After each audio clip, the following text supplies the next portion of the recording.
네, 켰습니다. 네, 오늘도 시간이 다 되었습니다. 제가 한번 기도하고요. 오늘 또 하나님께서 주신 말씀 함께 보는 시간 가지도록 하겠습니다. 함께 기도하겠습니다. 하나님 아버지 참 감사합니다. 오늘도 귀한 날 허락하여 주시고 특별히 고난 주간 가운데 하나님의 말씀을 묵상하게 하여 주셔서 감사를 드립니다. 예수님이 걸어가셨던 이 마지막 한 주를 우리도 살아가면서 또 주님이 걸어가셨던 길을 따라가고 묵상하며 하나님 아버지의 마음을 우리의 마음 가운데 다시 한번 새기며 보내는 한 주간이 되게 하여 주시옵소서. 오늘 우리가 나누는 이 시편의 말씀 가운데 또 우리에게 주시는 하나님의 음성을 듣고 그 말씀 안에서 또 하나님 주신 은혜를 누리고 또 그 말씀을 덧입어서 하루하루를 주와 함께 걸어갈 수 있도록 도와주시옵소서. 오늘의 모임 가운데도 함께하여 주실 줄 믿사오며 거룩하신 우리 구주 예수님의 이름으로 기도드리옵나이다. 아멘. 할렐루야. 네, 우리 용희 형제 또 오늘 온라인으로 출첵을 했는데 같이 나와도 되니까 내일은 나와도 돼요. 네, 또 우리 정일영 집사님 또 함께 해주셔서 감사합니다. 또 그리고 우리 오프라인으로 함께 하시는 우리 주하교회 모든 식구들도 있는데요. 하나님께서 또 큰 은혜 주시면 감사하겠습니다. 우리 고종옥 권사님, 김지희 집사님 또 들어오셨는데요. 다들 각자의 자리에서 오늘 시편의 말씀 같이 묵상하면서 하나님 주신 은혜 함께 나누면 좋겠습니다. 네, 오늘은요, 시편 51편부터 55편까지의 말씀을 우리가 같이 읽고 또 살펴보는 시간을 가지도록 하겠습니다. 이옥자 집사님 지금 들어오셨는데요. 잘 오셨습니다. 자, 우리 51편 말씀, 우리, 좀 짧으니까요, 2절씩, 네, 19절이니까 2절씩 우리 읽고 하나님의 말씀 함께 나누도록 하겠습니다. 제가 먼저 시편 51편 말씀 읽도록 하겠습니다. 하나님이여 주의 인자를 따라 내게 은혜를 베푸시며 주의 많은 긍휼을 따라 내 죄악을 지워주소서. 나의 죄악을 맑게 씻으시며 나의 죄를 깨끗이 제하소서. 물은 나는 내 죄가를 아오니 내 죄가 항상 내 앞에 있나이다. 내가 주께만 범죄하여 주의 목전에 악을 행하였사오니 주께서 말씀하실 때에 의로우시다 하고 주께서 심판하실 때에 순전하시다 하리이다. 내가 죄악 중에서 출생하였으며 어머니가 죄 중에서 나를 잉태하였나이다. 보소서 주께서는 중심이 진실함을 원하시오니 내게 지혜를 은밀히 가르치시리이다. 우슬초로 나를 정결하게 하소서. 내가 정하리이다. 나의 죄를 씻어주소서. 내가 눈보다 희리이다. 내가 즐겁고 기쁜 소리를 들려주시사 주께서 꺾으신 뼈들도 즐거워하게 하소서. 주의 얼굴을 내 죄에서 돌이키시고 내 모든 죄악을 지워주소서. 하나님이여 내 속에 정한 마음을 창조하시고 내 안에 정직한 영을 새롭게 하소서. 나를 주 앞에서 쫓아내지 마시며 주의 성령을 내게서 거두지 마소서. 주의 구원의 즐거움을 내게 회복시켜 주시고 자원하는 심령을 주사 나를 붙드소서. 그리하면 내가 범죄자에게 주의 도를 가르치리니 죄인들이 주께 돌아오리이다. 하나님이여 나의 구원의 하나님이여 피 흘린 죄에서 나를 건지소서. 내 혀가 주의 의를 높이 노래하리이다. 주여 내 입술을 열어주소서. 내 입이 주를 찬송하여 전파하리이다. 주께서는 제사를 기뻐하지 아니하시나니 그렇지 아니하면 내가 드렸을 것이라. 주는 번제를 기뻐하지 아니하시나이다. 하나님께서 구하시는 제사는 상한 심령이라. 하나님이여 상하고 통회하는 마음을 주께서 멸시하지 아니하시리이다. 주의 은택으로 시온의 선을 행하시고 예루살렘 성을 쌓으소서. 그때에 주께서 의로운 제사와 번제와 온전한 번제를 기뻐하시리니 그때에 그들이 수소를 주의 제단에 드리리이다. 아멘. 네, 시편 51편 말씀 잘 읽어 주셨습니다. 네, 읽는 중에 우리 대대 가족도 들어오셨는데요. 더 집중해서 같이 해주시면 감사하겠습니다. 네, 51편 표제어를 한번 보시면요. 다윗의 시, 인도자를 따라 부르는 노래, 다윗이 밧세바와 동침한 후 선지자 나단이 그에게 왔을 때라고 표제어가 잘 나와 있습니다. 지금까지 살펴봤던 시편 중에서 가장 상세하게 어떤 상황에서 기록되어져 있는지를 보여주는 시편입니다. 특별히 여기에 보니까 다윗이 밧세바와 동침한 후에 선지자 나단이 그에게 왔을 때라고 기록되어져 있는데요. 이거는 사무엘 하 12장에 가면 이와 관련된 내용이 잘 나와 있습니다. 그래서 우리 한번 찾아보면 좋겠는데요. 사무엘 하 12장의 말씀입니다. 사무엘 하 12장으로 한번 가보시면 구약의 479면 정도에 있는 것 같습니다. 479면 정도에 있는데요. 거기에 가보시면 이제 12장 1절에 보시면 나단이 이제 다윗에게 나와 이야기하는 장면에서 12장이 시작합니다. 그래서 나단이 하는 이야기가 어떤 부자가 있는데 양과 소가 많은데 가난한 사람의 양 새끼를 빼앗아 가지고 타인에게 그것을 음식으로 내놓는 일을 저질렀다라고 하면서 그 사람에 대해서 어떻게 해야 될지 왕에게 조언을 구하는 것처럼 해서 질문을 던집니다. 그러자 5절에 이렇게 이야기합니다. 다윗이 그 사람으로 말미암아 노하여 나단에게 이르되 여호와의 살아계심을 두고 맹세하노니 이 일을 행한 그 사람은 마땅히 죽을 자라. 그가 불쌍히 여기지 아니하고 이런 일을 행하였으니 그 양 새끼를 4배나 갚아 주어야 하리라 한지라 라고 기록합니다. 그러니까 그 부자가 가난한 사람의 양을 빼앗아 가지고 자기 집에 온 사람 손님에게 그것을 내어놓는 것을 엄청 이제 잘못한 것으로 지적하면서 여기에서는 죽어 마땅하다. 어떻게 그런 악한 사람이 있겠느냐라고 하면서 다윗이 분노를 한 거죠. 그랬더니 7절에 이렇게 이야기합니다. 나단은 선지자인데요. 나단 선지자가 다윗에게 이렇게 이야기합니다. 바로 당신이 그 사람입니다. 라고 하면서 나단이 왕을 질책하는 거예요. 그랬더니 다윗이 어떻게 반응하느냐? 사실은 왕이잖아요. 그렇게 자기 신하가 자기에게 자신의 치부를 들춰냈을 때 화를 낼 수도 있는데 13절에 가보시면 다윗이 나단에게 이르되 내가 여호와께 죄를 범하였노라 하며 나단이 다윗에게 말하되 여호와께서도 당신의 죄를 사하셨나니 당신이 죽지 아니하려니와 이 일로 말미암아 여호와의 원수가 크게 비방할 거리를 얻게 하였으니 당신이 낳은 아이가 반드시 죽으리라 라고 하는 이야기를 듣게 됩니다. 그러니까 이 이야기를 듣고 이제 있었을 때 다윗이 오늘 우리가 읽었던 시편 51편을 기록했다라는 거예요. 그러니까 자신의 죄를 부정하지 않고 자신의 잘못에 대해서 인정하면서 하나님 앞에서 내가 죄인입니다 하고 고백할 때 하나님께서는 그런 진심을 받으시고 그의 죄 인정을 하나님께서 알았다. 내가 스스로 자신의 죄를 인정하고 하나님에 엎드렸기 때문에 하나님께서도 그에게 은혜를 베풀어 주시겠다 하는 이야기를 듣고 어떤 시를 썼는가? 바로 51편의 내용이 그 내용을 다루고 있습니다. 그래서 51편에서는요. 참회시라고 하거든요. 참회시, 나의 잘못에 대한 인정을 하면서 하나님께서 나를 회복시켜 주시기를 요청하는 그런 시편입니다. 1절에 보니까 하나님이여 주의 인자를 따라 내게 은혜를 베푸시며 주의 많은 긍휼을 따라 내 죄악을 지워주소서 이렇게 이야기합니다.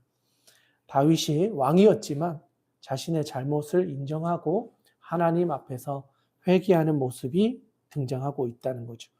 그리고 2절, 3절에 특별히 3절에 가보시면 무릇 나는 내 죄과를 아우니 내 죄가 항상 내 앞에 있나이다.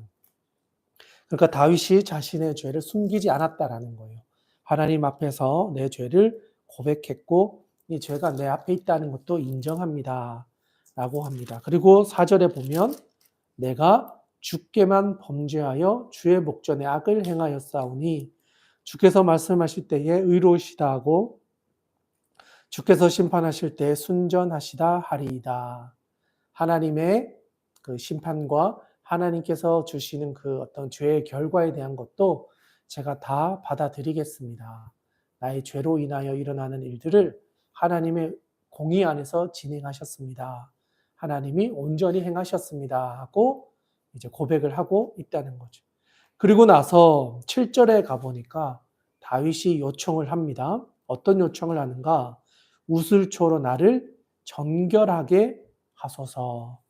우슬초는요, 부정했던 것을 정결하게 할 때 쓰는 풀입니다. 그것을 통해서 나를 깨끗하게 해 주십시오라고 하면서 9절에 보니까 주의 얼굴을 내 죄에서 돌이키시고 내 모든 죄악을 지워 주시옵소서 이렇게 요청합니다.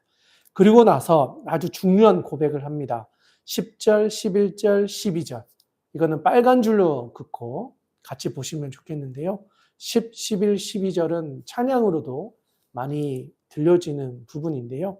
우리 같이 한번 읽어보면 좋겠습니다. 10절, 11절, 12절 같이 한번 읽겠습니다. 시작.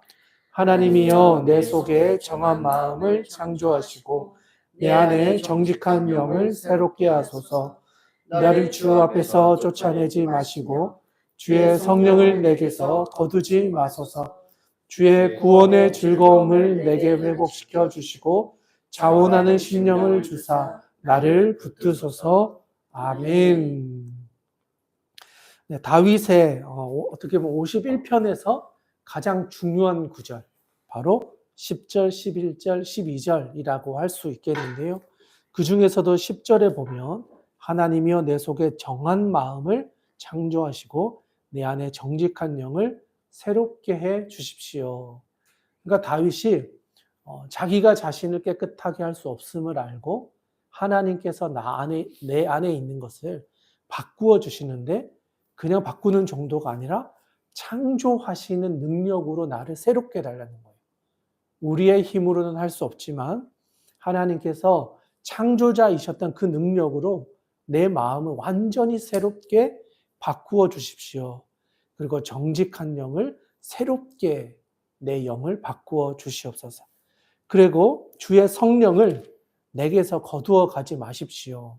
하나님의 성령이 제 안에 있어야만 제가 하나님 앞에서 정한 마음을 가질 수 있음을 고백합니다. 그리고 나서 주님께서 베풀어 주시는 그 구원의 즐거움을 회복시켜 주셔서 자원하는 심령으로 하나님 앞에 나갈 수 있도록 나를 붙잡아 주시옵소서 이렇게 고백하고 있다는 거죠. 바라기는 사실 우리도 이 땅을 살아가다 보면 죄를 짓고 또 하나님을 떠나기도 하고 하나님을 잊어버리기도 하고 정말 여기에 나오는 것처럼 도저히 우리 힘으로 해결할 수 없는 죄의 문제로 쓰러지고 넘어졌을 때 우리의 힘으로 일어서는 것이 아니라 하나님께서 우리의 능력이 되셔서 우리 안에 정직한 영을 부어주시고 새로운 마음을 주셔서 하나님이 주시는 회복으로 다시 일어설 수 있는 그런 은혜가 오늘 함께하는 모든 분들에게 임할 수 있기를 주님의 이름으로 축복합니다. 아멘. 네, 그리고 이렇게 하나님께 찬양하고 난 후에요. 3가지 소원을 약속합니다. 하나님께서 저를 새롭게 해주시고 하나님께서 저를 살려주시고 하나님 안에서 성령으로 제 마음을 창조해 주시면 제가 3가지를 앞으로 행하겠습니다. 첫 번째가 13절인데요. 그리하면 하나님께서 나를 회복시켜 주시면 제가 범죄자에게 주의 도를 가르치겠습니다. 그러니까 여기서 말하는 범죄자는 하나님과의 관계가 끊어졌던 진짜 죄를 범했던 하나님을 알지 못하던 이런 모든 사람들을 포함한다 할 수 있겠는데요. 그런 모든 하나님으로부터 멀어져 있는 그 사람들에게 하나님의 도를 가르치는 역할을 제가 하겠습니다. 하나님, 저를 도와주십시오. 그래서 죄인들이 주님께로 돌아오는 일에 저의 인생을 하나님께 드리겠습니다. 그렇게 고백하고 있다는 거죠. 그리고 나서 2번째 소원이 15절에 있는데요. 사실은 14, 15절이 연결되어 있기 때문에 같이 봐도 되는데 15절에 주여 내 입술을 열어주소서 내 입이 주를 찬송하여 전파하리이다. 그러니까 이제 다윗의 입술을 통해서 찬양하고 송축하고 하는 모든 것을 통해서 내가 주님을 전하는 인생을 살겠습니다. 주님을 전파하는데 힘을 쓰겠습니다. 라는 고백을 하고 있다는 거죠. 그리고 17절에서는 연결해서 이렇게 고백합니다. 하나님께서 구하시는 제사는 상한 심령이라 하나님이여 상하고 통미하는 마음을 주께서 멸시하지 아니하시리이다. 다윗의 마음을 숨기지 않고 그대로 가지고 하나님께 나아갑니다. 라고 고백하면서 마지막 19절에서 세 번째 소원을 이야기합니다. 세 번째 소원. 그때에 이제 하나님께서 회복해 주실 그때에 주께서 의로운 제사와 번제와 온전한 번제를 기뻐하시리니 그때에 그들이 수소를 주의 제단에 드리리이다. 그러니까 하나님께서 기뻐하시는 제사를 하나님께서 회복해 주시는 그때에 하나님께 온전히 수소를 주님께 드려서 하나님께 예배하겠습니다. 하나님께서 주신 은혜 앞에 감사하며 하나님께 참된 제사를 올려드리겠습니다. 라는 서원을 하고 있다는 거죠. 그러니까 다윗이 정말 하나님 앞에서 쓰러졌을 때, 하나님 앞에서 낮아졌을 때 교만해지는 것이 아니라 오히려 더 낮아져서 하나님을 하나님에게 인정하고 자신의 죄를 고백하고 하나님만이 나를 회복시켜 주실 수 있습니다. 하고 고백하고 또 그것을 통해서 앞으로 저의 인생을 하나님의 나라를 위해 살겠습니다. 하나님의 말씀을 주의 도를 가르치는 인생, 하나님을 찬양하고 전하는 인생, 하나님께 참된 예배자로 살아가겠습니다. 라고 하면서 다윗은 자신의 삶을 다시 하나님 앞에서 고백하고 결단하고 있다라는 점입니다. 그래서 오늘 이 시편을 읽었던 우리들의 마음 가운데에도 하나님께서 우리를 회복시켜 주실 것을 기대하면서 하나님 이제 앞으로 하나님의 나라를 위해 살겠습니다. 결단할 때 하나님께서는 우리를 통해서 더 놀라운 은혜의 역사를 이루어 가실 것을 기대하면서 우리도 다윗의 고백을 나의 고백으로 우리의 입술을 통해서 선포하며 나아갈 수 있는 그런 은혜가 있기를 주님의 이름으로 축복합니다. 아멘. 네, 이제 계속해서 52편으로 한번 넘어가 보도록 하겠는데요. 52편은 좀 짧기 때문에 한 절씩 돌아가면서 읽어보도록 하겠습니다. 제가 먼저 1절의 말씀을 읽겠습니다. 포악한 자여 내가 어찌하여 악한 계획을 스스로 자랑하는가. 하나님의 인자하심은 항상 있도다. 내 혀가 심한 악을 꾀하여 날카로운 삭도같이 간사를 행하는도다. 내가 선보다 악을 사랑하며 을을 말함보다 거짓을 사랑하는도다. 간사한 혀여 너는 남을 해치는 모든 말을 좋아하는도다. 그런즉 하나님이 영원히 너를 멸시하심이며 너를 붙잡아 내 장막에서 뽑아내며 살아있는 땅에서 내 뿌리를 빼시리로다. 의인이 보고 두려워하며 또 그를 비웃어 말하기를 이 사람은 하나님을 자기 힘으로 삼지 아니하고 오직 자기 재물의 풍부함을 의지하며 자기의 악으로 스스로 든든하게 하던 자라 하리로다. 그러나 나는 하나님의 집에 있는 푸른 감람나무 같으며 하나님의 인자하심을 영원히 의지하리로다. 주께서 이를 행하셨으므로 내가 영원히 주께 감사하고 주의 이름이 선하심으로 주의 성도 앞에서 내가 주의 이름을 사모하리이다. 아멘. 네, 잘 읽어주셨습니다. 시편 52편도요. 어떻게 보면 51편과 비슷한 상황이라 할 수 있겠는데 이번에는 조금 더 다른 상황. 어떤 상황이냐면 표제어에 또 잘 나와 있는데요. 이렇게 되어 있습니다. 다윗의 마스길, 인도자를 따라 부르는 노래, 에돔인 도액이 사울에게 이르러 다윗이 아히멜렉의 집에 왔다고 그에게 말하던 때 이렇게 기록되어 있습니다. 특별히 이제 마스길은 이제 잘 아실 텐데 교훈 이런 뜻을 가지고 있고요. 거기에 나오는 사람이 이제 두 사람이 등장하는데요. 먼저 에돔 사람 도액이라는 사람이 등장합니다. 그리고 그 뒤에 나오는 아히멜렉이라는 사람도 등장합니다. 다윗과 관련된 두 인물인데요. 이 두 사람은 어떤 사람이냐?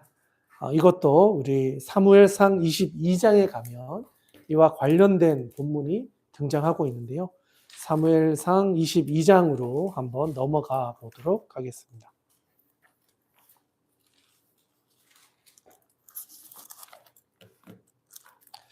사무엘상 22장 446면 구약 446면 정도에 있는데요.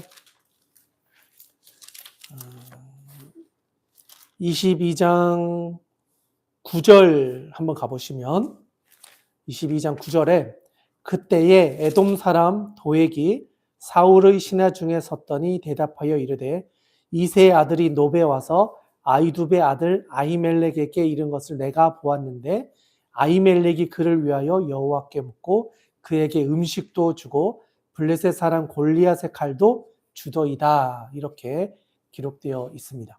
지금 어떤 상황이냐면 사울이 다윗을 죽이려고 하는 그런 상황 가운데 다윗이 도망을 가게 됩니다.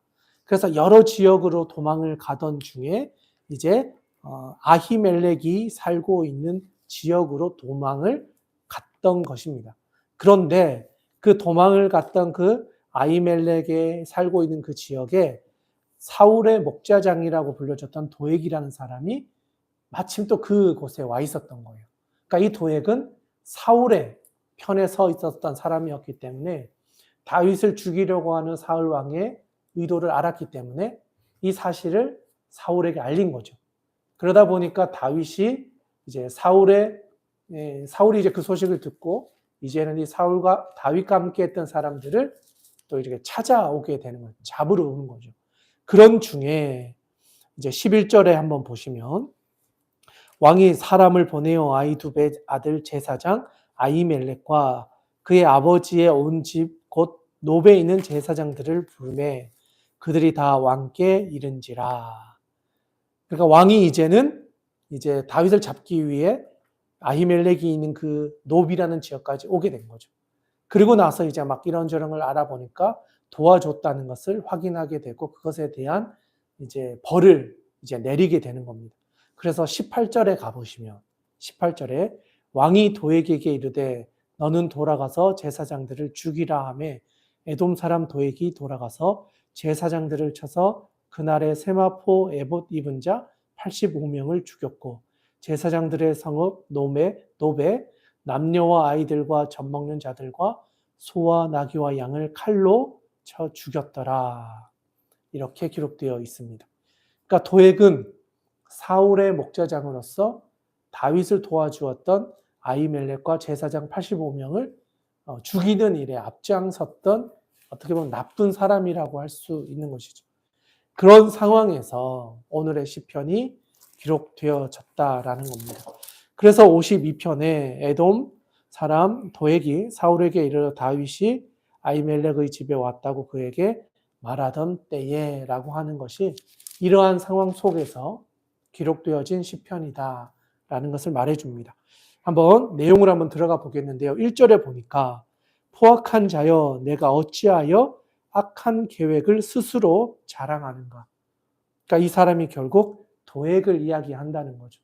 도액이라는 사람이 포악한 자로 등장하고 악한 계획을 스스로 자랑하는 사람이다. 그 사람이 바로 도액이라는 것을 볼 수 있겠습니다. 그래서 이 도액이 하는 이야기를 1절부터 5절까지 쭉 어떤 사람의 모습으로 나타나는지를 쭉 보여줍니다.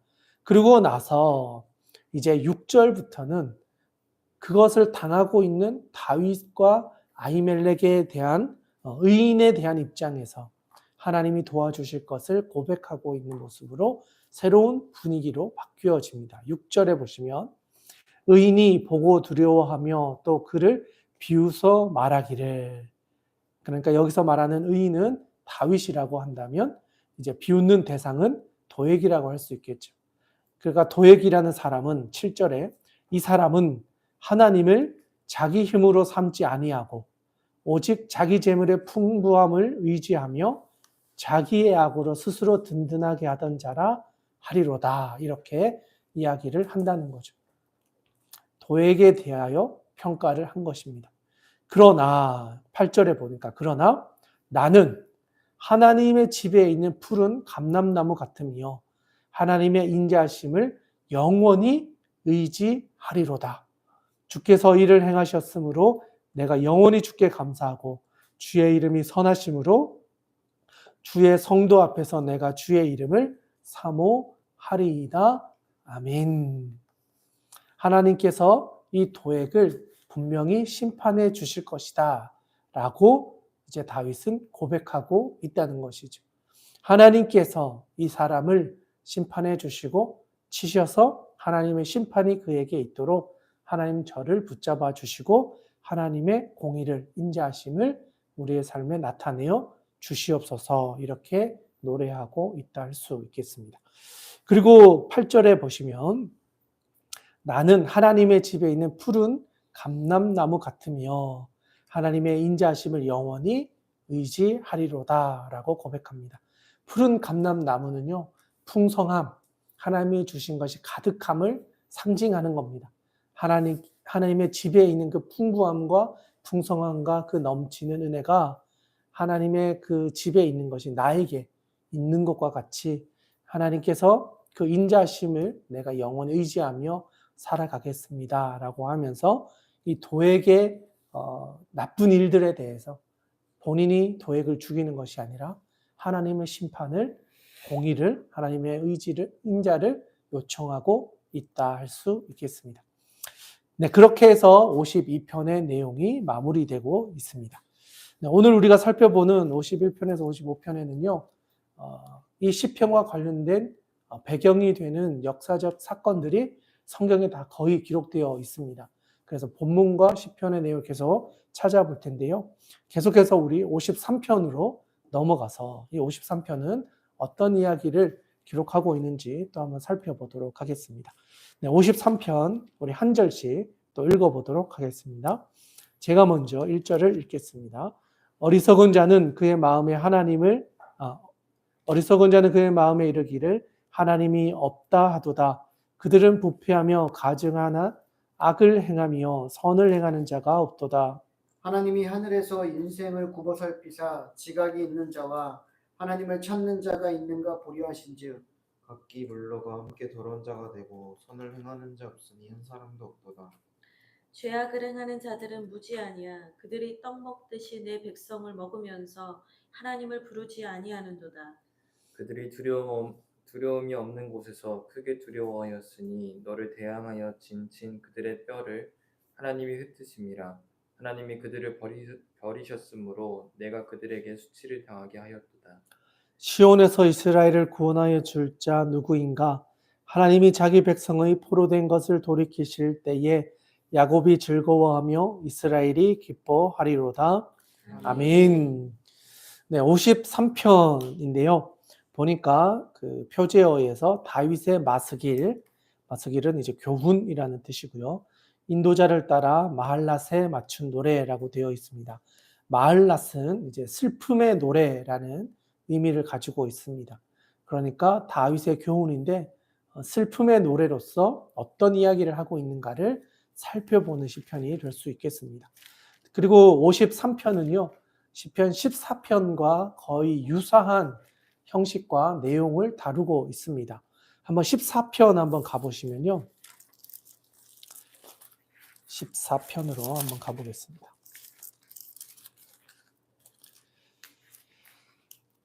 14편에 가보시면 1절에 이제 이렇게 기록되어져 있는데요. 어리석은 자는 그의 마음에 이르기를 하나님이 없다 하는도다. 그들은 부패하고 그 행실이 가증하니 선을 행하는 자가 없도다 라고 하면서 이제 어리석은 자들의 특징을 쭉 이야기합니다. 그런데 동일하게 53편에서도 1절에서 어리석은 자는 그의 마음에 이르기를 하나님이 없다도다. 그들은 부패하며 가증하는 악을 행하며 선을 행하는 자가 없도다 라고 하면서 거의 동일한 내용을 유사한 패턴으로 이야기를 하고 있습니다. 그래서 하나님이 없다라고 하는 시편 중에 14편, 53편 이 두 편이 가장 유명한 대표적인 시라고 할 수 있겠습니다. 그래서 또 지혜의 시로 알려져 있기도 하고요. 또 엘로힘 시편이라는 별명을 가지고 있기도 합니다. 왜냐하면 여기에 나오고 있는 하나님 없다 할 때 이 하나님이 엘로힘이라고 하는 단어를 사용하고 있는데 시편에서 이 엘로힘이라는 단어를 쓴 시편이 많지 않기 때문에 엘로힘이라는 하나님의 이름을 사용하고 있다고 해서 엘로힘 시편이라고도 불리기도 합니다. 자, 그러면 53편에서는 어떻게 설명을 하고 있는가? 자, 어리석은 자에 대한 이야기를 하는데 첫 번째 특징은 하나님이 없다라고 생각하는 사람들이 어리석은 사람들이다라고 이야기를 합니다. 또 그들은 부패했고 가증한 악을 행하고 선을 행하는 자가 없다. 이 사람들이 어리석은 사람들이다라고 기록합니다. 그래서 하나님이 인간들의 생애를 살펴보니까 2절에 지각이 있는 자나 하나님을 찾는 자가 있는지 봤더니 3절에 한 사람도 없었다는 거예요. 한 사람도 하나님을 알아가려고 하는 사람들이 없음을 보셨다라는 거예요. 그래서 보니까 5절에 그들이 두려움이 없는 곳에서 크게 두려워하였으니 너를 대항하여 진친 그들의 뼈를 하나님이 흩으심이라. 하나님이 그들을 버리셨으므로 내가 그들에게 수치를 당하게 하였도다. 이렇게 고백합니다. 그러니까 이거는 다윗의 입장에서 보는 거예요. 분명히 이 땅에 하나님을 찾는 사람도 없어 보이고 다 어리석은 자들과 같은 인생을 살고 있는데 그들이 두려움이 없는 곳에 서 있는 것 같은데 오히려 두려워하며 인생을 살고 있다는 거예요. 그러니까 그들이 말하긴 하나님이 없다 했는데 그들의 인생이 그러면 평안하고 행복하고 즐거워야 되잖아요. 그런데 말은 그렇게 하면서 그들의 실상은 두려움 속에서 살아가고 있는 아이러니한 인생을 살고 있더라는 거죠. 그래서 다윗이 보기에 이거야말로 진짜 어리석은 인생 아닌가. 하나님이 없다라고 말했으면 진짜 없는 것처럼 살아야 되는데 그들은 두려움 속에서 살아가고 있는 모습을 보면서 너무나 안타까운 인생을 살고 있다는 것을 보았다는 거죠. 그러고 나서 보니까 그러니까 다윗을 대항하여서 두려움이 없는 곳에 서 있다고 했던 그들의 뼈를 하나님이 다 흩어버리셨다는 거예요. 하나님이 없다고 했던 그 어리석은 사람들의 삶에 하나님이 그들의 뼈를 다 흩어버리시고 하나님이 그들을 버려버리셨다는 거예요. 그러면서 어떻게 하셨냐? 오히려 다윗으로 인하여 그들에게 수치를 당하게 하신다는 거예요. 다윗을 통해서 하나님의 사람을 통해서 하나님 없다고 했던 사람들이 수치를 당하면서 하나님을 믿고 있는 다윗을 통해서 하나님의 심판을 하나님이 없다고 했던 사람들이 수치를 당하게 한다는 거죠. 하나님의 백성을 통해 하나님을 믿지 않는 사람들을 하나님이 심판하셨다라는 겁니다. 그래서 6절에 이런 고백이 나오는 거예요. 시온에서 이스라엘을 구원하여 줄 자가 누구인가? 하나님이 자기 백성의 포로된 것을 돌이키실 때에 야곱이 즐거워하며 이스라엘이 기뻐하리로다. 아멘. 아멘.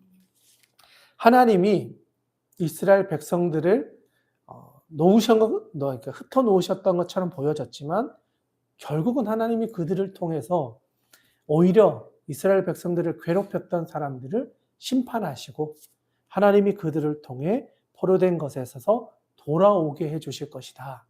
하나님의 회복이 이스라엘과 야곱 가운데 임하게 될 것이다.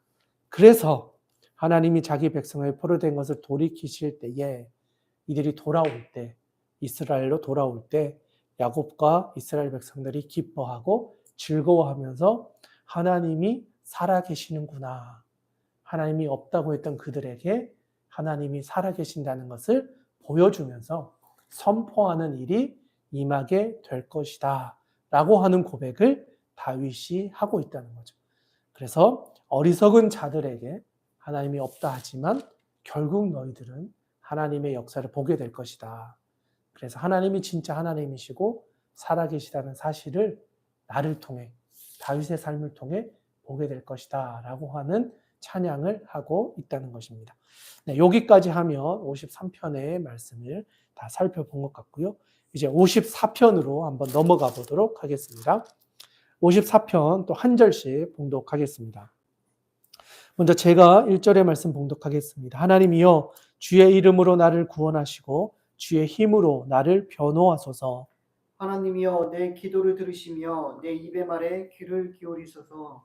낯선 자들이 일어나 나를 치고 포악한 자들이 나의 생명을 수색하며 하나님을 자기 앞에 두지 아니하였음이니이다. 하나님은 나를 돕는 이시며 주께서는 내 생명을 붙들어 주시는 이시니이다. 주께서는 내 원수에게 악으로 갚으시리니 주의 성실하심으로 그들을 멸하소서.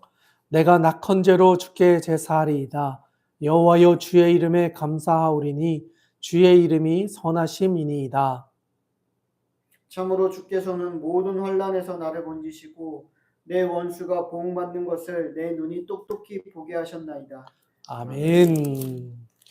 네, 54편도 잘 읽어주셨는데요. 54편에도 아주 긴 표제어가 기록되어 있습니다. 보시면 다윗의 마스길, 인도자를 따라 현악에 맞춘 노래, 그 뒤에 나오는 게 중요한데요. 10사람이 사울에게 이르러 말하기를 다윗이 우리가 있는 곳에 숨지 아니하였나이까 하던 때에 라고 기록되어 있습니다. 이것도 우리가 조금 전에 살펴봤던 내용들과 비슷한 상황 가운데 있는 이야기인데요.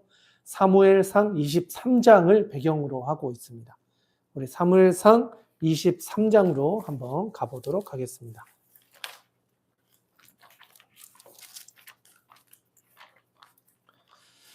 네, 사무엘상 23장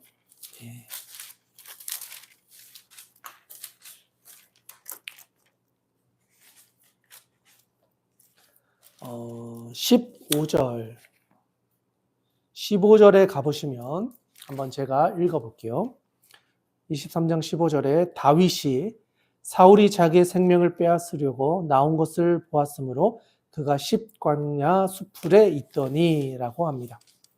다윗이 사울을 피해 도망갔던 지역 중에 이제 십이라고 하는 광야가 있었습니다. 그 광야에 도망을 갔는데 어떻게 됐냐? 그 10사람들이, 그곳에 살고 있었던 사람들이 다윗이 우리 동네로 도망왔습니다 하는 이야기를 사울에게 고발하는 거예요. 그러니까 다윗이 가는 곳곳마다 참 신기하게 사울에게 이것을 전해주는 사람들이 있었다는 거죠. 다윗이 도망왔습니다 하면서 아까도 도액이 아히멜렉의 집에 있을 때 사울에게 가서 고발을 했던 것처럼 10광야에 있었던 사람들이 또 사울에게 찾아가서 여기에 다윗이 도망와 있습니다 라고 하면서 사울에게 이렇게 고발을 하는 거죠. 그래서 이제 또 이곳에서 있었던 그 상황 가운데 있었던 이야기가 오늘 우리 읽었던 시편의 말씀의 배경이 되고 있다는 거죠.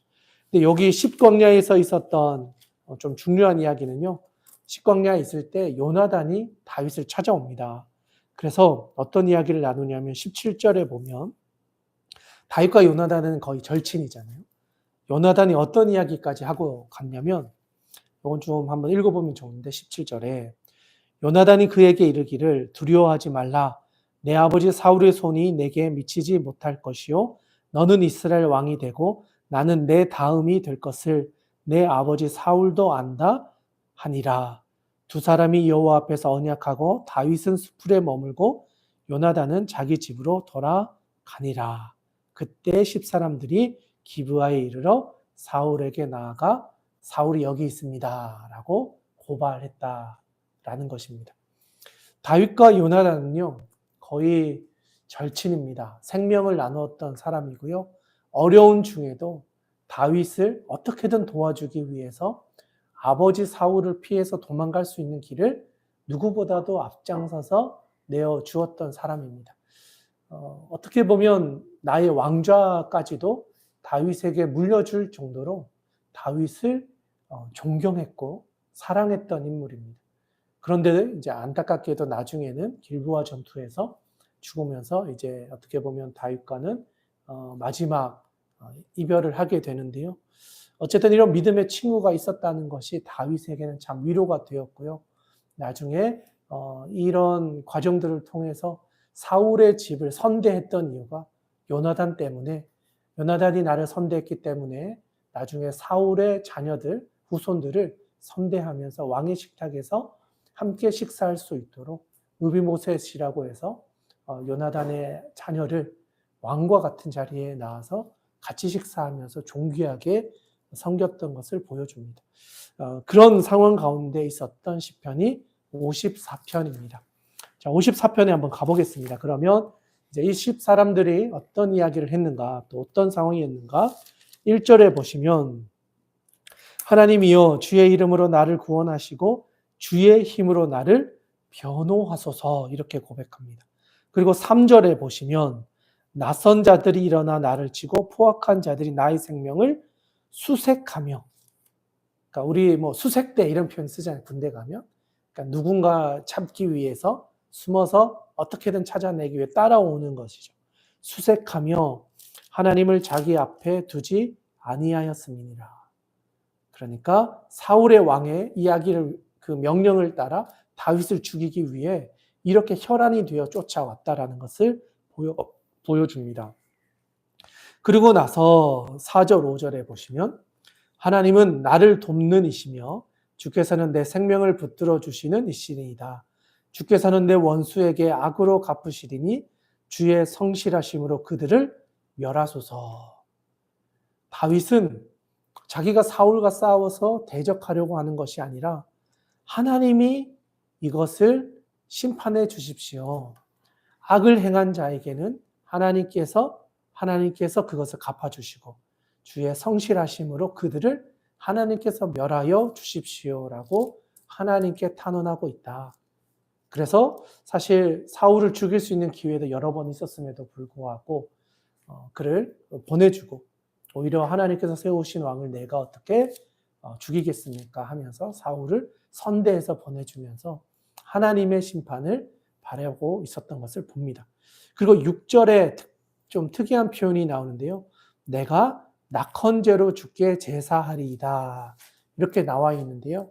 이 낙헌제라고 하는 단어를 원어는 원형을 찾아보니까 네다바라는 단어를 사용하고 있는데 이게 화목제 안에 보통 감사, 서원, 자원제 세 가지의 제사가 화목제 안에 있는데 그 중에 자원제를 뜻하는 단어입니다.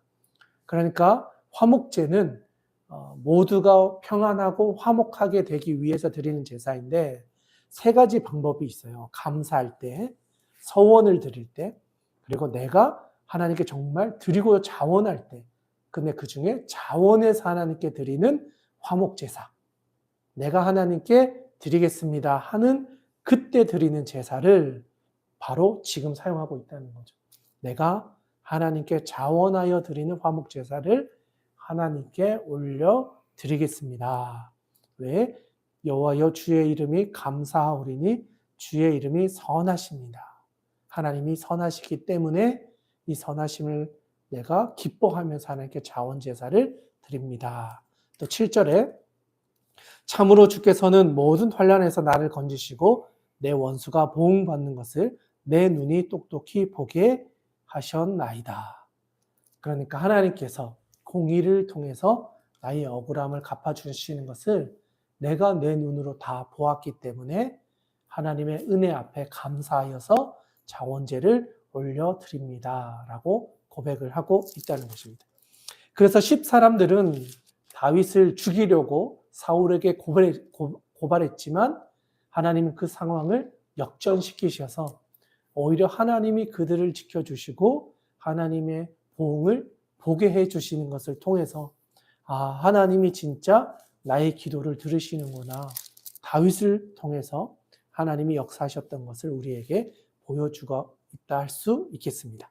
네, 여기까지 하면 54편의 이야기를 다 살펴본 것 같습니다. 이제는 오늘의 마지막 55편인데요. 우리 오늘 좀 기니까 2절씩 한번 읽어보도록 하겠습니다. 제가 먼저 1절, 2절을 읽겠습니다. 하나님이여 내 기도에 귀를 기울이시고 내가 간구할 때에 숨지 마소서. 내게 굽히사 응답하소서. 내가 근심으로 편하지 못하여 탄식하오니 이는 원수의 소리와 악인의 압제 때문이라. 그들이 제약을 내게 더하며 노하여 나를 핍박하나이다. 내 마음이 내 속에서 심히 아파하며 사망의 위험이 내게 이르렀도다. 두려움과 떨림이 내게 이르고 공포가 나를 덮었도다. 나는 말하기를 만일 내게 비둘기같이 날개가 있다면 날아가서 편히 쉬리로다. 내가 멀리 날아가서 광야에 머무르리로다. 내가 나의 피난처로 속히 가서 폭풍과 강풍을 피하리라 하였도다. 내가 성내에서 강포와 분쟁을 보았사오니 주여 그들을 멸하소서. 그들의 혀를 잘라 버리소서. 그들이 주야로 성벽 위에 두루 다니니 성 중에는 죄악과 재난이 있으며 악독이 그 중에 있고 압박과 속임수가 그 거리를 떠나지 아니하도다. 나를 책망하는 자는 원수가 아니라 원수일진데 내가 참았으리라. 나를 대하여 자기를 높이는 자는 나를 미워하는 자가 아니라 미워하는 자일진데 내가 그를 피하여 숨었으리라. 그는 곧 너로다. 나의 동료, 나의 친구요, 나의 가까운 친구로다. 우리가 같이 재미있게 의논하며 무리와 함께하여 하나님의 집 안에서 다녔도다. 사망이 갑자기 그들에게 임하여 산채로 수월에 내려갈지어다.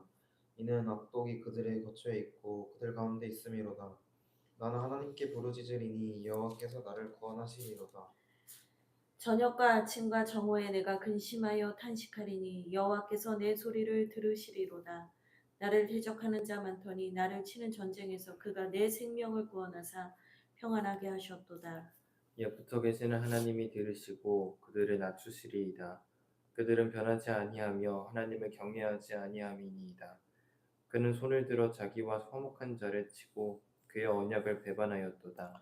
그의 입은 우유 기름보다 미끄러우나 그의 마음은 전쟁이요 그의 말은 기름보다 유하나 실상은 뽑힌 칼이로다. 내 짐을 여호와께 맡기라. 그가 너를 붙드시고 의인의 요동함을 영원히 허락하지 아니하시리로다.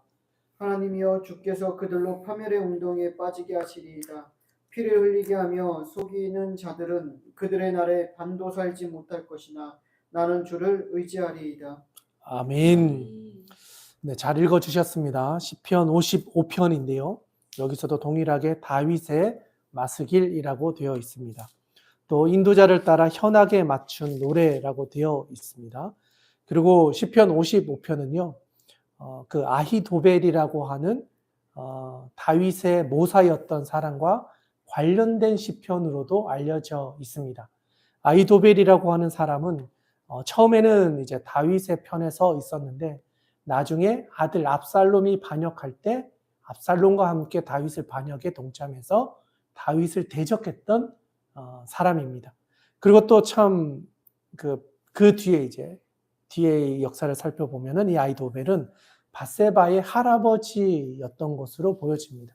그러니까 우리아의 아내였던 밧세바의 할아버지니까 다윗이 저질렀던 실수와 연관되어서 그것에 대한 것을 알고 있었던 사람, 다윗의 실수를 기억했던 사람이면서 그것에 대해서 나중에 압살롬을 반역했을 때 다윗의 반대편에서 다윗과 싸웠던 사람으로 이제 알려져 있는 사람입니다.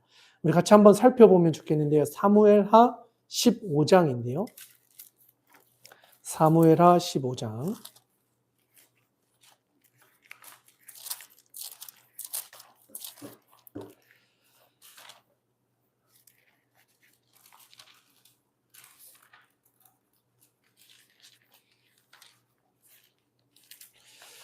(15장 12절입니다) 15장 12절. 사무엘하 15장 12절. 한번 요거는 같이 한번 읽어보면 좋겠는데요. 486면인데요. 사무엘하 15장 12절 같이 한번 읽겠습니다. 시작. 제사 드릴 때에 압살롬이 사람을 보내 다윗의 모사 길로 사람 아히도벨을 그의 실 길로에서 청하여 온지라. 반역하는 일이 커가매 압살롬에게로 돌아오는 백성이 많아지니라. 아멘. 네, 여기에 나오는 이 아히도벨이 아까 이야기했던 그 사람인데요. 보니까 제사를 드릴 때에 압살롬이 사람을 보내었다라고 하는데 여기서 제사를 드리는 것은요. 헤브론에서 이제는 예루살렘으로 올라가서 왕이 되었다는 것을 사람들에게 선포하기 위해서 이 제사를 준비했고, 그러니까 이제 압살롬이 왕이 되었다는 것을 모든 사람들에게 선포하는 자리에 아히도벨을 불러온 것이죠. 그러니까 결국 이제는 왕이 되겠다라는 거죠. 그래서 이제 이때부터 다윗과 등을 지게 됩니다. 그리고 나서 다윗이 아들 압살롬을 위해서 예루살렘에서 이제는 피신을 가게 됩니다. 그래서 많은 지역을 돌아가면서 도망가게 됩니다. 그런데 나중에 이제 그의 계획이 잘못된 것을 알게 되고 자기가 살고 있었던 고향으로 돌아가서 스스로 목을 매면서 그의 인생을 마무리하게 됩니다. 17장 23절에 한번 가보시면요. 17장 23절에 아이도벨이 자기 계략이 시행되지 못함을 보고 나귀의 안장을 지우고 일어나 고향으로 돌아가 자기의 집에 이르러 집을 정리하고 스스로 목매어 죽음에 그의 조상의 묘에 장사되리라. 아멘. 아이도벨은 다윗을 죽이기 위해서 지금 바로 쫓아가서 다윗을 죽여야 합니다. 라고 했는데 후세라고 하는 또 다른 지략가가 아닙니다. 지금 가면 다윗에게 우리가 오히려 이용당해서 죽습니다. 차라리 시간을 두고 군사들을 모아서 한 번에 쳐야 합니다. 라고 하면서 쫓아가지 않는 것을 하는데 후세의 이 계략에 어떻게 보면 압살롬이 흔들린 거죠. 선택을 잘못하게 된 거죠. 그래서 결국은 그의 생각이 틀리게 되고 다윗이 무사히 도망을 가게 됩니다. 그리고 나서 이제 이 아이도벨이 내 계획이 틀렸다는 것을 알고 이러다가는 큰일이 나겠다 하기 전에 먼저 자신의 잘못을 이제 자살을 하는 것으로 마무리하면서 이제 압살롬이 이후에 어떻게 될지를 살짝 보여주는 사건으로 등장하고 있습니다. 바로 이 배경을 하고 있는 시편이 55편의 이야기다라는 겁니다. 그러면 55편으로 한번 들어가 보도록 하겠습니다. 1절입니다. 하나님이여 내 기도에 귀를 기울이시고 내가 간구할 때에 숨지 마소서. 그러니까 다윗이 이제는 도망을 가야 되고 압살롬이 아이도벨과 함께 자기를 이제 치려고 하는 이 상황 가운데서 하나님이여 내 기도에 귀를 기울이시고 내가 간구할 때 숨지 말아 주십시오. 이렇게 기도하고 있다는 겁니다. 또 4절에 가보니까 내 마음이 내 속에서 심히 아파하며 사망의 위험이 내게 이르렀도다. 두려움과 떨림이 내게 이르르고 공포가 나를 덮었도다. 이렇게 고백합니다. 그리고 8절에 가보시면 내가 나의 피난처로 속히 가서 폭풍과 광풍을 피하리라 하였도다. 이렇게 이야기합니다. 그리고 9절에서 이건 좀 중요한데요. 동그라미를 이렇게 치고 빨간 줄 이렇게 그어 놓으시면 좋겠습니다. 9절 내가 성내에서 강포와 분쟁을 보았사오니 주여 그들을 멸하소서 그들의 혀를 잘라버리소서. 다윗이 엄청 과격한 표현을 잘 쓰지 않는데 여기선 그 표현을 쓰고 있습니다. 그러니까 자신을 배신한 사람들, 자기 편에 한 팀이라고 있었던 그 사람들이 이제는 압살롬의 편에 서서 자신을 죽이려고 하는 그 상황 가운데서 성내의 강포와 분쟁을 내가 보았고 주여 그들을 멸하시고 그들의 혀를 잘라버려 주십시오. 이렇게 단언하는 것이죠. 10절에도 보니까 그들이 주야로 성벽 위에 두루 다니니 성중에 죄악과 재난이 있으며 악독이 그 중에 있고 압박과 속임수가 그 거리를 떠나지 않고 있습니다. 같은 성에 있지만 이 사람들의 마음 가운데 다윗을 따르는 사람과 반대하는 사람들의 계략들이 이 성을 시끄럽게 만들고 있다라는 거죠. 그리고 13절, 14절 한번 보시면 그는 곧 너로다. 나의 동료, 나의 친구요, 나의 가까운 친우로다. 우리가 같이 재미있게 의논하며 우리와 함께하여 하나님 집 안에서 다녔도다. 친구였던 그 사람이 이제는 나의 배반자가 되어 반대편에 서 있다는 거예요. 나는 너를 친구로 여겼는데 나의 가장 가까운 친우였는데 우리가 같이 재미있게 의논하고 무리와 함께하여서 하나님의 집 안에서 함께 다녔는데 그런데 이제는 나를 죽이려고 하는구나 이렇게 이야기하는 거죠. 그래서 16절, 17절 이건 중요하니까 이것도 빨간색으로 줄을 그어놓으면 좋겠는데요. 16, 17절 이거는 같이 한번 읽어보도록 하겠습니다. 함께 읽겠습니다. 시작. 나는 하나님께 불을 치지르니 여호와께서 나를 구원하시리로다. 저녁과 아침과 정오에 내가 근심하여 탄식하리니 여호와께서 내 소리를 들으시리로다. 아멘. 다윗의 간절함이 얼마만큼 간절했냐면 저녁과 아침과 정오, 그러니까 눈을 뜨고 눈을 감고 또 가장 뜨거울 그때에 하루에 몇 번이고 주님을 찾았고 하나님 앞에서 탄식하며 소리를 질렀다. 그만큼 간절하게 하나님의 도우심을 구하였다. 그리고 20절에 가보시면 또 이렇게 이야기합니다. 그는 손을 들어 자기와 화목한 자를 치고 그의 언약을 배반하였도다. 이제 배신한 사람을 향하여 하는 이야기입니다. 그리고 나서 22절, 23절. 우리 같이 한번 읽겠습니다. 22, 23절 같이 한번 읽겠습니다. 시작. 내 짐을 여호와께 맡기라. 그가 너를 붙드시고 의인의 영원히 허락하지 아니하시리로다. 하나님이여 주께서 그들로 파멸의 웅덩이에 빠지게 하시리이다. 피를 흘리게 하며 속이는 자들은 그들의 날에 밤도 살지 못할 것이나 나는 주를 의지하리이다. 아멘. 다윗은 자신을 배신한 또 자기를 죽이려고 하는 무리들을 향하여 하나님께서 그들을 파멸의 웅덩이에 빠지게 해주시고 그들을 하나님께서 심판하여 주시옵소서. 나의 모든 짐을 여호와께 맡기겠습니다. 하나님께서 심판해 주십시오. 그리고 의인의 요동함을 영원히 허락하지 않으시는 그 하나님께서 나를 의인의 요동하지 아니한 같이 나를 붙잡아 주십시오. 그렇게 고백합니다. 그리고 마지막에 나는 주를 의지하겠습니다. 흔들리는 어떤 상황 가운데서 내가 사람을 신뢰하는 것이 아니라 오직 주님만을 의지하면서 이 모든 환난과 어려움 속에서 흔들리지 않는 굳건함을 지키겠습니다. 그렇게 고백하고 있습니다. 바라기는 오늘 우리가 나누었던 시편의 대부분의 내용은요, 다윗을 죽이려고 하는 계략들, 어떻게 보면 도액이라는 사람, 또 십이라고 하는 그 지역에 살았던 사람, 여기에 말하고 있는 또 아이도벨과 압살롬의 반역들.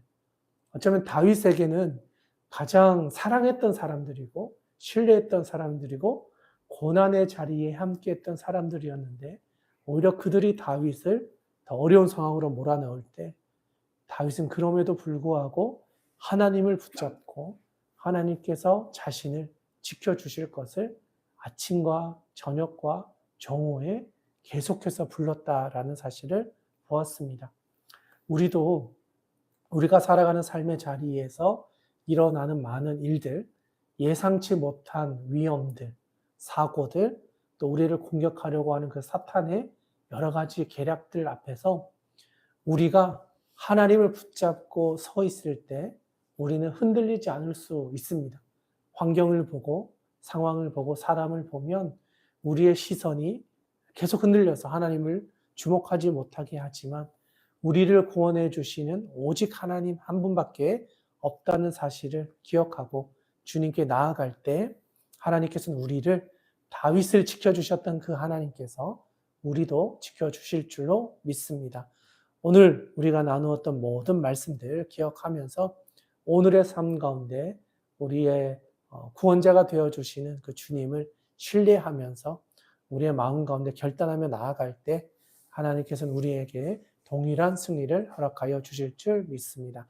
네, 오늘은 여기까지 하도록 하겠습니다. 오늘 주셨던 말씀 중에서 가장 마음에 또 와닿았던 말씀이나 또 하나님께 들려주셨던 음성이 있다면 그것을 붙잡고 같이 기도하면서 오늘의 말씀을 마무리하면 좋겠습니다. 각자의 삶의 자리에서 기도하고 오늘의 일정을 마무리하고 또 내일 우리 서유진 목사님과 함께 다음 편의 말씀을 가지고 함께하면 좋겠습니다. 모두들 수고 많으셨습니다. 내일 뵙도록 하겠습니다.